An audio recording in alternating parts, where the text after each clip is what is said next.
So ప్రియులారా, మరి ప్రతి ఒక్కరు కూడా గమనించండి, అందరూ కూడా అలర్ట్గా ఉండండి. అందులో క్రైస్తవులందరూ కూడా చాలా జాగ్రత్తగా అలర్ట్గా ఉండాలి, ఐక్యత కలిగి ఉండాలి. నేను చెప్తున్న మాట ఏమిటంటే, ఈ సోషల్ మీడియాలో వచ్చే వాటిని బట్టి ఎవరు కూడా అభ్యంతర పడద్దండి, గందరగోళానికి గురి కావద్దండి, మీ విశ్వాసాన్ని కోల్పోద్దండి. అయ్యో ఏమండి ఇలా సీసీ కెమెరా వచ్చింది, లేకపోతే ఫోన్పే చేసిన బిల్లు వచ్చింది, ఇవన్నీ వాటికి మీరు ఎప్పుడు కూడా ఎప్పటికైతే పోలీసులు మనకి చెప్తలేరు, పోలీసులు ప్రెస్ మీట్ పెట్టి చెప్తలేరు, వాటి గురించి మీరేమి కూడా పట్టించుకోదండి. ఈరోజు పొగిడిన వారే రేపు తిడతారు, రేపు తిట్టిన వారే ఈరోజు పొగుడతారు, అలా ఉంది. మీరు చూసారో లేదు, ఆర్టీ వాళ్ళు ఫస్ట్ ప్రవీణ్ పగడాలే ముందు కొన్నారన్నారు, ఆ తర్వాత క్షమాపణ చెప్పారు, సారీ అండి మేము పొరపడ్డాము, ఆయన కాదు, ఇది జావా ఎలిమెంట్ కాదు అని మరి వాళ్ళే చెప్పేశారు. ఒకటి గుర్తుపెట్టుకోండి, ఎప్పటిదాకా అయితే మనకు పోస్ట్మార్టం రిపోర్ట్ రాదు, ఎప్పటిదాకా అయితే ఈ యొక్క పోలీసులు మనకు చెప్పరు, మనం ఏమనకూడదు. ఇంకొకటి, అందరూ ఐక్యత కలిగి ఉండాలి. మీరు ఎవ్వరు కూడా తెలియకుండా ఎవరిని కూడా ఉద్దేశపూర్వకంగా దూషించద్దండి.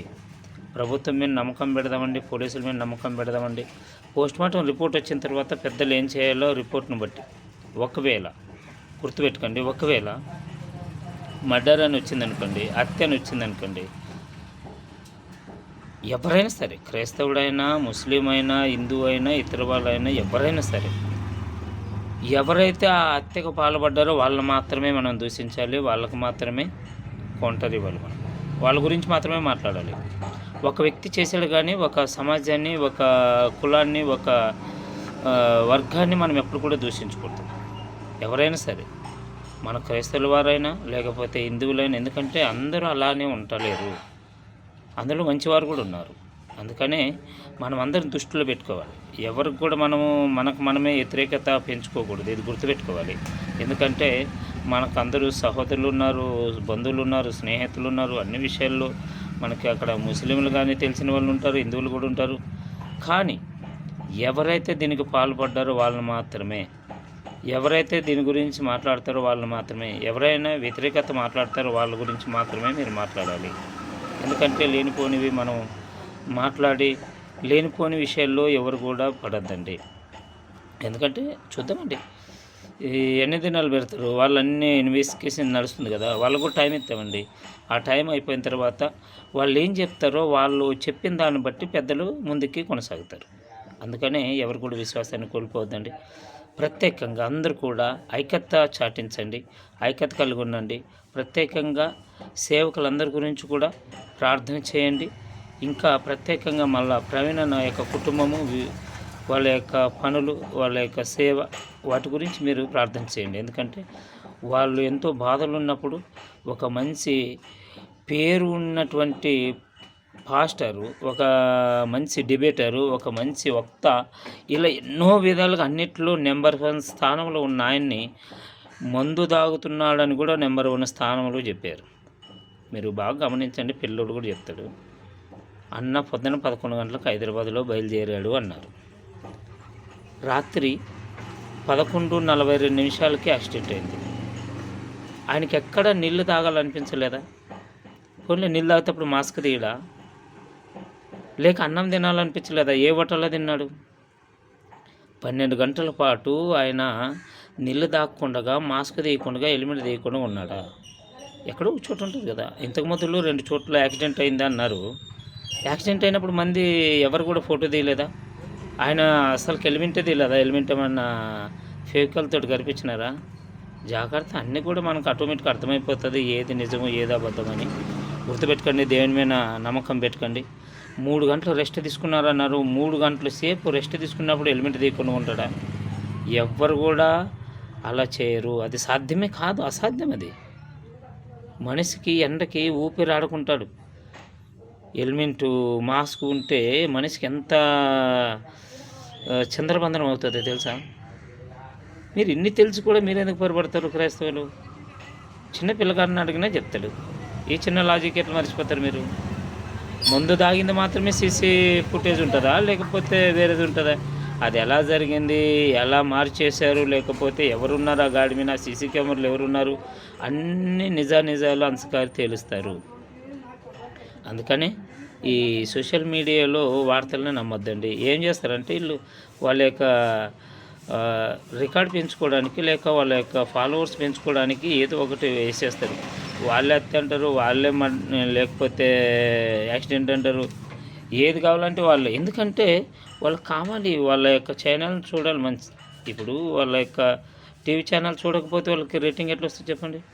అందుకనే గమనించండి, 12 గంటల పాటు ఆయన ప్రయాణములు. ఇంత చిన్న లాజిక్ మర్చిపోతారు ఎట్లా చెప్పండి. 11 గంటలకు బయలుదేరాడు అన్నారు, 12:24 బ్రాంతి చేపలు ఎల్బీ నగర్లో ఉన్నాడు అన్నారు. అంటే ఆయన ఉన్న కాడ నుండి ఎల్బీ నగర్ పోనీకే 1.5 గంట పడుతుందా?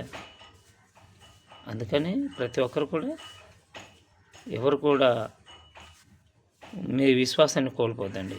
అందుకని ప్రతి ఒక్కరు కూడా ప్రార్థనలో ఉంచండి. అన్ని విషయాలు బయటకు వస్తాయి, అన్ని విషయాల్లో కూడా మనం జాగ్రత్తగా ఉందామండి. ఎందుకంటే ఎవరు కూడా విశ్వాసం కోల్పోద్దండి. మనము పోలీసుల మీద విశ్వాసం పెడదామండి. వాళ్ళు దర్యాప్తు చేస్తున్నారు కదా, వాళ్ళ పని వాళ్ళు పూర్తి చేసుకుని, వాళ్ళ పని అయిన తర్వాత వాళ్ళు ఏం చెప్తారో దాన్ని బట్టి మనం ముందుకు ఫాలో అవుతాం. ఇంకొకటి, ప్రభుత్వం మీద కూడా మనం విశ్వాసం పెడదాం. వాళ్ళు ఏమంటారో వాళ్ళు నోడుతూ వాళ్ళు ఏం పెడతారు. ప్రభుత్వం కానీ పోలీసు వారు కానీ ఏం చెప్పకముందే వాళ్ళ మీద మనం నిందలేయకుండా వాళ్ళ పని వాళ్ళు చేయనిద్దాం, వాళ్ళకి సమయం ఇద్దామండి. ఆ తర్వాత వాళ్ళు ఏమన్నా అంటే ముందున్న పెద్దలు ఉన్నారు కదా, ఒక పెద్ద అనేటువంటి ఒకరు నిర్మించుంటారు కదా, వాళ్ళు చూసుకుంటారు. కానీ విశ్వాసంలో ఐక్యతలు మాత్రం ఎవరు కూడా కోల్పోవద్దండి. విశ్వాసం కలిగి ఉండండి. మీరు ఎవరు కూడా విశ్వాసం కోల్పోకుండా అయ్యో ఇలా అయింది కదా, పాస్టర్లు అందరూ ఇలా ఉంటారేమో. ఒకటి గమనించండి, పాస్టర్ కాదు క్రైస్తవులందరూ కూడా కించపరిచేలాగా. ఒకడు పోస్ట్ మార్టం కాదు చనిపోయాడని కానీ ముందు దాగి చనిపోయాడని ఒకడు అంటాడు, ఒకడు మా వాళ్ళే చంపి అంటాడు. ఎన్నో మంది ఎన్నో విధాలుగా మాట్లాడతారు. కానీ మనం కావాల్సింది ఏమిటంటే విశ్వాసంతో ఉండడము. మనకు ప్రభుత్వం నుండి పోలీసుల నుండి ఎప్పటిదాకా అయితే రిపోర్ట్ రాదు, పోస్ట్ మార్టం రిపోర్ట్ రాదు, లేక వాళ్ళు ప్రెస్ మీట్ పెట్టి చెప్పరు, అంతవరకు ఎవరు కూడా ఆధారపడద్దండి. మీరు ఏదో ఆధారపడి మళ్ళీ పని చేసే వాళ్ళకి ఫోన్ చేసి డిస్టర్బ్ చేసి వాళ్ళని ముందు కొనసాగకుండా చేయకండి. ఏమైనా తెలిస్తే పెద్దలే వాళ్ళే వాళ్ళ యొక్క యూట్యూబ్ ఛానల్లో చెప్తారు, మనకు అప్డేట్ రోజు ఇస్తున్నారు కదా. పెద్దలు అనేవారు అందరూ కూడా వాళ్ళు తిరుగులాడేవారు, వాళ్ళు ఎక్కడ పోయారు, ఏం చేశారు, ఎవరితో ఏం మాట్లాడారు, ఏమనుకుంటున్నారు, ప్రతి ఒక్కరు కూడా మనకు అప్డేట్ ఇస్తారు. వాళ్ళ గురించి ప్రార్థన చేద్దామండి. ఇంకా వాళ్ళకన్నిటిలో దేవుడు సాయం చేయాలని.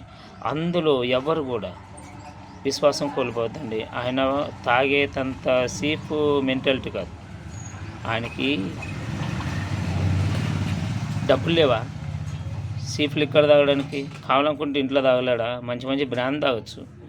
ఆయన మెసేజ్లు ఎన్నిసార్లు చెప్పింటాడు, మద్యపానం తాగితే నరకాన్ని పోతారు నీవని. మరి చెప్పిన ఆయన తాగితే లాభం ఏంటి చెప్పండి. విశ్వాసి తాగడానికే భయపడతాడు, ఒక సంఘ పెద్ద తాగడానికే భయపడతాడు. ఒక చిన్న పల్లెటూరులో ఎక్కడ తెలియనటువంటి ఒక చిన్న సంఘానికి ఉన్న పాస్టర్ తాగడానికే భయపడతాడు. ఇంత ప్రపంచ దేశాల్లో పేరుగాంచిన ఈయన తాగాడంటే క్రైస్తవులు ఎలా నమ్ముతారండి? మీరు మీకన్నా ఉండాలి కదా. ఆయన ఇంకొకరు ఇట్లా ఏలు పెట్టి చూపిస్తారంటే ఆ వ్యక్తి ఎప్పుడు కూడా ఏలు పెట్టి చూపించుకోకుండా బ్రతికింటాడు. ఎన్నో విషయాల్ని సాల్వ్ చేసిన ఆయన, ఎన్నో విషయాలని డిబేట్లో సరిచేసిన ఆయన ఈ చిన్న దానికి లోబడ్డాడంటే మీరు ఎలా నమ్ముతారండి? అందుకని ఆయన తాగుబోతు కాదు. ప్రతి ఒక్కరు కూడా క్రైస్తవులు ఐక్యత కలిగి ఉండండి. మీరు ఖచ్చితంగా ఆయనకు సపోర్ట్ చేయండి, ఖచ్చితంగా ఐక్యత కలిగే ప్రార్థన చేయండి అందరి గురించి. మీరందరూ కూడా ధైర్యంగా ఉండండి. మీ ధైర్యం కోల్పోవద్దండి. మనం ప్రభుత్వం మీద పోలీసు మీద నమ్మకం. Thank you. God bless you.